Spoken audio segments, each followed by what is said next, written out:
আমরা একটু জিলাপি আবার বেশি খাই, কারণ জিলাপিতে আমরা মিষ্টি আছে তো, নবীর সুন্নাহ মিষ্টি খাওয়া, সেজন্য আমরা জিলাপি খাই। কেউ যদি আমাদেরকে জিলাপি হুজুর বলে আমরা আফসোস করি না, কারণ আমরা জিলাপিতে যে স্বাদ পাই এই স্বাদ খাইলে না বুঝবেন, না খাইলে তো বুঝবেন না, ঠিক কিনা কথা বলেন?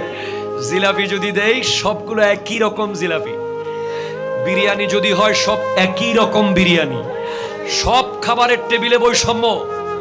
কমিউনিটি সেন্টারে যান, গরিবরা ঢুকতে পারে না, পয়সাওয়ালারা ঢুকে খেয়ে ফেলে, ঠিক কিনা কথা বলেন? মেজবানের টেবিলে যান, গরিবরা পায় না।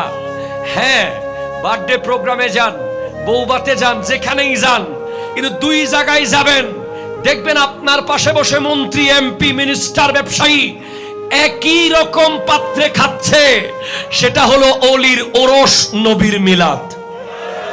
ঠিক কিনা কথা জোরে বলেন না?